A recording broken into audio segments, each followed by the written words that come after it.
አይቴ ብሔራ ለጥበብ አምላካ ማልክት ወእግዚአ አጋእዝ ዘሃሎ ወይሄሉ እስከ ለዓለም ዝኸበሩ ናይ ገዳምና ናይ ደብረ ገነት ዋና መሓዳሪ አባ ተክለ ጊዮርጊስ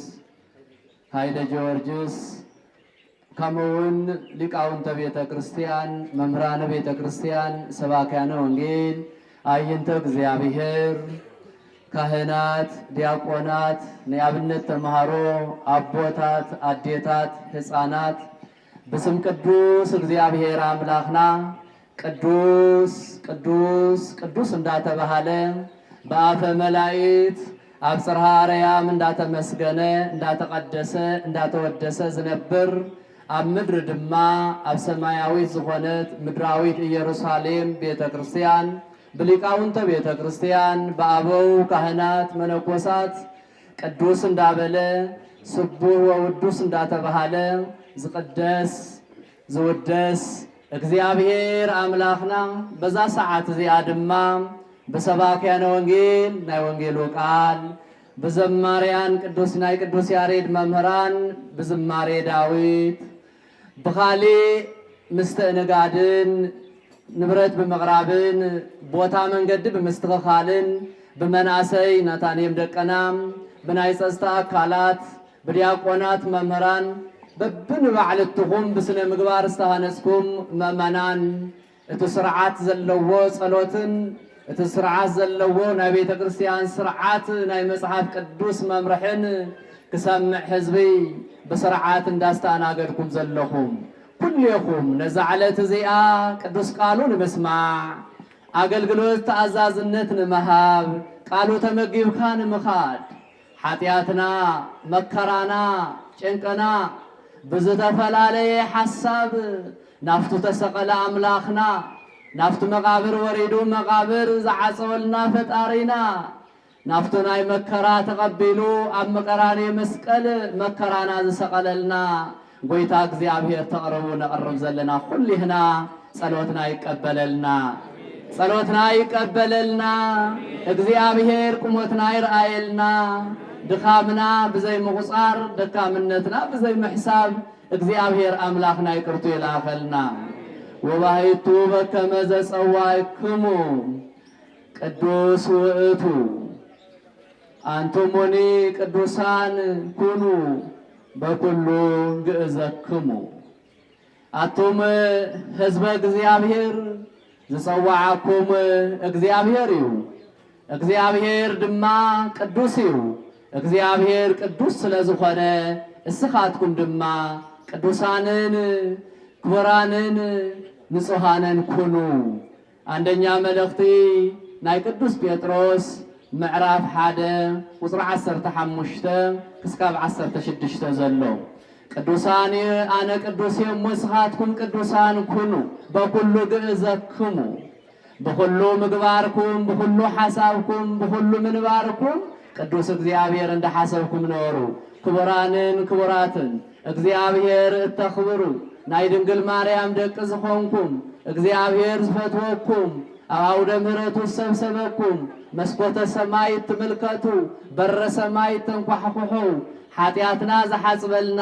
ቅዱስ እግዚአብሔር እተሰቂሉልና ንሓስበሉ 27 ኣብ ደብረ ገነት ገዳም ተረኺብና እዚ ሰዓት እዚኡ ነስታውሶ ስለ ቅድስና ስለ ንስሐ ስለ ምጽዋት ስለ ስግደት ስለ ይቅር ባሃልነት ንሓስበሉ ወርሓትን ሳምንትን እዩ ሳምንቱን ቅድስት ይበሃል እግዚአብሔር ፈጣሪና ነታ ዕለት ነታ ሳምንቱን ቅድስት ኢልዋ ዝኒሄ ንምንታይ ይኸውን ናብ ዓብይ ጾም ኣቲና ዓብይ ጾም ንከታተለሉ ንስሐና ንሕጸበሉ ምጽዋት ንምጽወተሉ ስግደት እንሰግደሉ ሰላም ይቅርታ ይቅርታ እንበሃለሉ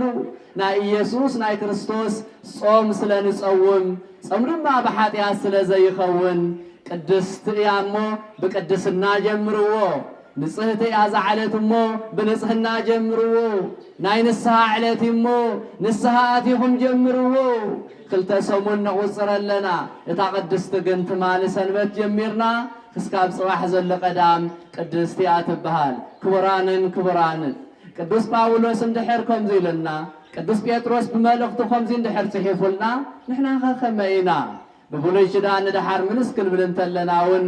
ኣብ ኦሪት ዘጸአት 20 ክንሪኦ እንተለና እውን እዚ ሃይለ ቃል እዚ ተናጊረሎ ቅዱስ ፈጣሪኹም እሞ እስኻትኩም ድማ ከም እግዚአብሔር አምላክኩም ቅዱሳን ኩኑ ቅዱስ ጳውሎስ እውን ቅዱስ ኮይኑ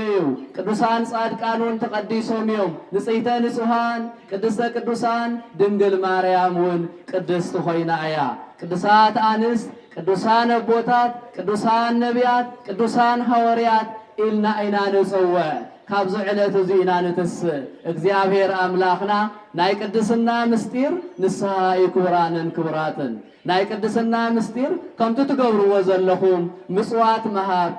ጸሎት ምጽላይ ጾም ምጽዋሚው ምኽንያቱ ጾም እንተዘይጾምና እቲ ክፉእ ዘመድ ካባና ይወፅን ተባሂሉ ተጻሒፉ እሞ አየናይት ዘመድ ዲያብሎስ እዩ አየናይት ዘመድ ሰይጣን እዩ እንታይ ዝብል ሰይጣን ከይትጸውም ዝብል ከይትሰግድ ዝብል ከይትጽሊ ዝብል ከይትግስግስ ዝብል ደውልካ ቅዱስ ቃሉ ከይትሰምዕ ክደኽመካ እግርኻ ክሕመክ ርእስኺ ሕቑኻ ክትሓመም ኢኻ ጾም እንተጾምካ ክትሓመም ኢኻ ዝብል ክፉእ ሰይጣን ዘመድ ኣለና ቅርብ ኢሎ ናብ እዝንና ቅርብ ኢሎ ናብ አንደበትና ክትሓምም እኮ ኢኻ ክትሓምም እኮ ኢኺ የኣኽለክ ይጾም የኣኽለካ አይጾም ዝብል ሰይጣን ዝበሃል ደካማ ዘመድ ኣለና ስለዚ እንድሕር ዝደካማ ዝኽርሕቕ እንተኾይኑ ጾም ንጹም ጸሎት ንጸልይ ምህላ ንግበር ኩልህና ንተዓረቕ ይቅርታ ንበሃሃል ምስ እግዚአብሔር ንጸመድ ጾምና ብግዚኡ እግዚአብሔር በረከት ክበና ምእንቲ ነቢየ እግዚአብሔር ከምዚ ይብል በመዝሙር መዝሙር 2 ከምዚ ኢሉ ተናገረዎ ኣሎ ተቀነዩ ለእግዚአብሔር በፍርሃት ለእግዚአብሔር በፍርሃት አመስግንዎ ለእግዚአብሔር በፍጹም እምነት ስገድሉ ጸልዩ ተማህለሉ ይብል እዚ ቃል እዚ ንምንታይ ነብየ እግዚአብሔር እዚ ቃል እዚ ተነው ምኽንያቱ ብሸለልትነት አምልኮለኒ ብሸለልትነት እምነተለኒ ዝብል ብዙሓት ኢና እሞ ሸለልትነት አይትግበሩሉ ጾም ክትጾሙ እንተለኹም ተጠቀሙሉ ምህላ ክትምህለሉ እንተለኹም አንደበትኩም ሰብስብዎ ህሊናኹም ሰብስብዎ ካፍታ አውደ ምህረት አይተውጽዎ ናአውደ ምህረት ዝኾን ጊዜን ሰዓትን ሃብዎ ምኽንያቱ ናይ እግዚአብሔር ሰዓት ያ እግዚአብሔር ሓደ ሰዓት ክልተ ሰዓት እንድሕር ሂብናዮ ዕድሜና ሙሉእ እግዚአብሔር ሰዓት ዝበና ዕድሜና ሙሉእ ገዛና ዝባረኸልና ዕድሜና ሙሉእ እግዚአብሔር ዝምሕረና ናብ መንግስቲ እግዚአብሔር ደሞ ዘእትወና ክቡራንን ክቡራትን እግዚአብሔር ሩህ አምላኽ እዩ እግዚአብሔር ጥዑም አምላኽ እዩ እግዚአብሔር ይቅር በሃሊ አምላኽ እዩ ከምታ አነ ንስኻትኩምን ኣብ ልቦናና ጸልማትን ክፍኣትን ተንኮልን ጭንበቀልን ዝእክብ እግዚአብሔር ከምኡ ዝእክብ አይኮነን ኣብ ቀራንዮ መስቀል ውዒሉልና ኣብ ማእከል ዓለም ተሰቂሉልና ክወርድ ዘይግቦ መቃብር ወሪዱልና ካብ ሲኦል ኣትዩን ናይ ሲኦል ሓይላት ኣድኪሙልና ኣብ ሲኦል ዝነበረ ጸልማት እውን ቀንጢጡልና እግዚአብሔር ኣብ ቀራንዮ መስቀል ውዒሉልና እግዚአብሔር ውለታ ከፊሉልና እግዚአብሔር ይቅልልና አነ ንስኻትኩምን ንጎረቤትና ንሓውና ንዝጠመየ ንዝተጨነቀ ከመይና ውለታ ንኸፍሎ ከመይና ንሕግዞ በልስቲ ክቡራንን ክቡራትን ቅዱሳን አምላኽኩም ቅዱስ የሞ ቅዱሳን ኩኑ በኩሉ ግእዘክሙ በሁሉ ምግባርኩም ምኽንያቱ ደካምነትና ይፈልጥ እዩ ኃጢአትና ይርዳእ እዩ ናህና ዘጋጥመና መከራ ይፈልጥ እዩ ምፍንቃልና ይርኢ እዩ ጥሜትና ይርዳእ እዩ ሕማምና ስቃይና ይርዳአልና እዩ ዘይርዳእ አምላኽ አይኮነን ግን ናባይ እንድሕር መጺኹም ብጾም እንድሕር ጸሊኹም ብጸሎት እንድሕር ተማሕጺንኩም ብስግደት እንድሕር አምላኽኩም እግዚአብሔር ለሚንኩም አነ ሁሉ ዝኸበደልኩም ተሸኪመ እስኻትኩም ነጻ ክትኮኑ ኢኹም ነጻ ንኽንከውን ቅዱስ አምላኽና ይፍቀደልና ቅዱሳን ንኽንከውን እግዚአብሔር ይቀድሰና እዚ ሳምንት እዚሁ ብዛዕባ ቅድስና ዝንገረሉ ብዛዕባ ንስሐ ዝንገረሉ ብዛዕባ ቅዱስ ዝኾነ ጾም ንምጽዋም ሰፊሕ ትምህርቲ ዝወሃበሉ እሞ ምክንያቱ ብዙሕ መምህራን ቅድመይ መምህር መጋቢ አይላት መምህር ተአምራት ጽቡቅ ዝኾነ ቃለ እግዚአብሔር ዘመኑን ግዚኡን ዝምልከት ቃለ እግዚአብሔር ይብዩ መምህር ዳዊት ንፈትዋውና ቅድመይ ዝናገር ነበረውን ጽቡቅ ዝኾነ ንነፍስናን ንስጋናን ዝጠቅም ቅስቀሳን ትምህርትን ገረሙልና እዮም ሕዚ ድማ እግዚአብሔር መጨረሻ በሳልሳይ ደረጃ እግዚአብሔር ቅዱስ ምዃኑ እግዚአብሔር ክንቀርብ ተለና ጾም ክነኽብር ከም ዘለና ናብ እግዚአብሔር ቀሪብና ብንስሐ ክልምን ከም ዘለና እግዚአብሔር ደሞ ከም ዝምሕረና እንድሕር ጾምና እንድሕር ጸሊና እንድሕር ሰጊድና ኃጢአትና ዝሕጸብ ይቅርታ ዝግበረልና ብርሃን ንለብሰሉ መንግስተ ሰማያት እንወርሰሉ አብዚ ምድሪ እዚ ሰላም ዝነግሰሉ ኃይልና እግዚአብሔር ከም ንውሃብ ቅዱሳት መጽሐፍት ይነግሩና አለውሞ በሁሉ ምግባርኩምስ ሰናይ ሕሰቡ በኩሉ ግእዘክሙ ማለት በሁሉ ምግባርኩም እንቅስቃትኩም ሰናይ ነገር ሰናይ እንታዩ ሰላም መሕሳብ ፍቅረ መሕሳብ ንስሐ ምእታው ምጽዋት ምጽዋት ስግደት ምስጋድ እዚ ሕዚ ሰዓት ድማ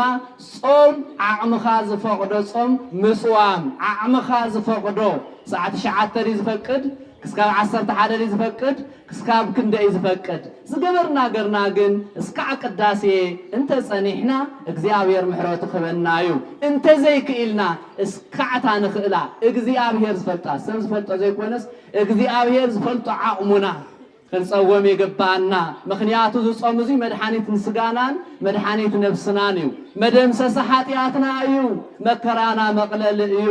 ስደትና መመለስ እዩ ምፍንቃልና ንገዛና መመለስ እዩ ስለዚ ጾም ክንጾም እንተለና ስቂልና ግዜ እንዳቆፀርና 40 መዓልቲ 55 መዓልቲ ጾምና ከይንብል ንጠንቀቕ እንታይ ተጠቂምናሉ እንታይ ረቢሕናሉ ክንደይ ግዜ ንብዕ እንዳነበዕና ብቆራጽነት ኣብ ቅድመ እግዚአብሔር ወዲቕና ኣፍቱ ተሰቀለ ኣምላኽና ኣፍቱ ዝሞተልና ኣምላኽና ኣፍቱ ጸልማት ዝቀንጠጠልና ኣምላኽና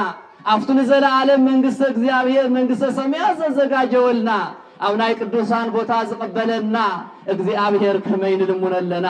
ከመይ ንጾመለና ክቡራንን ክቡራትን እግዚአብሔር ኣምላኽና ምሕረቱ ይላኸልና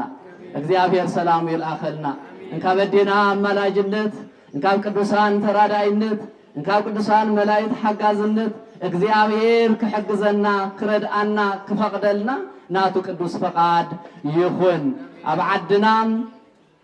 ኣብ ሕዚ ዘለናዮ ሰዓት ጥብቕ ዝበለ ጾምን ጸሎትን ምስቲ ጾም ስዋኤ ዘድልየና ግዜ ኮይኑ ይረአሎ ነመንታይ ሰለስተ ነገር ክጠቅሴ ወጣት መንእሰይ ደቅና ብዝተፈላለየ መንገዲ ተስፋ ዝቆረጽሉ ዘመናት እዩ ዘሎ ሕዚ ተስፋ ዝቆረጽሉ ንምንታይ ኣቦታት መራሕቲ ሃይማኖት እውን ኣየጽናዕናዕናዮምን ብኣግባቡ መራሕቲ ዓዲ እውን ብኣግባቡ ይተንከባኸብዎምን ኣቦታት ኣዴታት እውን ይሓዝነለዉ ስለዚ ሓደ እዚ ዓብይ ጾምን ጸሎትን ዘድልየና ይግባእ እዩ ካልኣይ ድማ እዚ ዝረአዩ እግዚአብሔር ዘየኣምኑ ካብ እግዚአብሔር ስርዓት ዝወፁ ናይቱ ዘመድና ሰይጣን ዝበልኩኹም መኻይድ ዝኾኑ እንካብ ኣዳራሽ ተወፅዩ መንገዲ ጽርግያስ ኣብ ትግራይስ ኢየሱስ ተቀበል ክበሃል በስመ አብ ወወልድ ወመንፈስ ቅዱስ ኣብ ትግራይ ኣብ ታቦተ ጽዮን ኣብ ትግራይ ኣብ ንበዓል ብፁዕ አቡነ መርሃ ክርስቶስ እንበዓል ብፁዕ አቡነ ዮሐንስ እንበዓል የንታ ወልደ ጊዮርጊስ እንበዓል ሕዚ ዓሪፎም ዝበሃል ዘለው የንታ ገብረ ሚካኤል በግዕዙ በዕብራይስጡ በአማርኛኡ በትግርኛኡ ዕድሜኦም ምላሽ ዝሰበኹላ ዓዲ ኣብ ትግራይ ሰብ ጽርግያ ኣለኹም ዲኹምከ የለናን ይመስለኒ ግን ናህና ትፍኣቱን ክኾን ይኽእል ናህና ጎደሎ ክኾን ይኽእል ግን ንተሓጋገዝ ግን ንመኻኽር ሃይማኖትና ነጽንዕ ዓድና ብጸሎት ንሓልዋ ዓድና ብምኽክር ነሻግራ እግዚአብሔር ከየሐዝን እውነት እግዚአብሔርን ሕዚና ይኢና ዘለና ንመለስ ነቢያት ነጊሮም ናይም ተመለስ ኢሎም ሐዋርያት ሰቢኾምና ዮም ንዒሎም እግዚአብሔር ይነግረናን ይምዕደናን ይግስጸናን ኣሎ ቅዱስ ይሞ ቅዱሳን ኩኑ ንስሐ እተው ጾም ድሕነት ይሞ ጾምኩም በአግባቡ ተኸታተሉ ይብለና ኣሎ በቅዱሳት መጻሕፍቱ።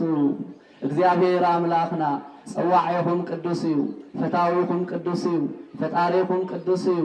እግዚአብሔር ስለዘለኩም እስኻትኩምን ቅዱሳን ኩኑ። እግዚአብሔር ምሕረት ዝህብ እስኻትኩምን ይቅር በሃልቲ ኩኑ። እግዚአብሔር ወሃብ ስለዝኾነ እስኻትኩምን ወሃብቲ ኩኑ። እንካብ ዘለኩም መሃብ እንታይ እዩ? ልቦናን እግዚአብሔር ካብ ዘለና ንዝጠመየ ካብ ዘለና ትምህርቲ ድማ ትምህርቲ ንስኣነ እዚ እግዚአብሔር ዝጠይቐና። እግዚአብሔር ኩሉ መንገድና ቅዱስ ክኸውን እግዚአብሔር አምላኽና ክቅድሰና እግዚአብሔር አምላኽና ከምሕረና እግዚአብሔር ፈጣሪና ይቅር ክብለልና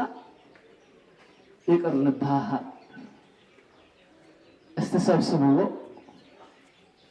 ትሪእዎ ኣለኹም ተሰቐለ ጎይታ እግዚአብሔር ማእኸልና ኣሎ። እግዚአብሔር ሰላሙ ይሃበና፣ እግዚአብሔር ይለመነና፣ አታን ካብ ልምድ ምምልላስ የድሕነና። እውነት ክርስትና እውነት ተዋህዶ እውነት ፍቅሪ ይግበረልና። እግዚአብሔር ይምሐረና። ደቅና መንአሰይ ነዛ ብዛ ዓዶም ሰሪሖም ኣትዮም ወፅዮም በአግባቡ ብስርዓቱ ተመሓዲሮም ወሊዶም ከቢዶም ፈርዮም እግዚአብሔር ሕጉሶም ወለዶም ሕጉሶም እግዚአብሔር ዕድመን ጥዕና ንደቅና ንመንአሰይ ንህፃናት ከዕቤልና ነቦታት ነዴታት ጸለቶም ክሰምዓልና ዓድና ክትባረኽ ከምቱ ናይ ቀደማ ወለድና ብመንፈስ ክረድኡና ጸሎት ናይ ቅዱሳን ክሕግዘና ናይ መላእክት ተራዳኢነት ምስኩሌና ክኸውን ቅዱስ አምላኽና እግዚአብሔር ይፍቀደልና። እግዚአብሔር ፈጣሪና ምስኩሌና ይኹን። እግዚአብሔር ይባረኸና። ቅዱስ አነሞ ስኻትኩን ቅዱሳን ኩኑ። ዘመን ወርሓት ወይ ሳምንቲ ቅድስቲ እሞ ናይ ቅድስና ስራሕ ክንሰርሕ እዚ ጾም እዚ ብቅድስና ክንሓልፎ ተቀዲስና ተባሪኽና ቅዱሳን ክንበሃለሉ ጾምና እግዚአብሔር ይባረኸልና። ወስብሐት ለእግዚአብሔር ወለወላዲቱ ድንግል አሜን። አይቴ ብሔራ ለጥበብ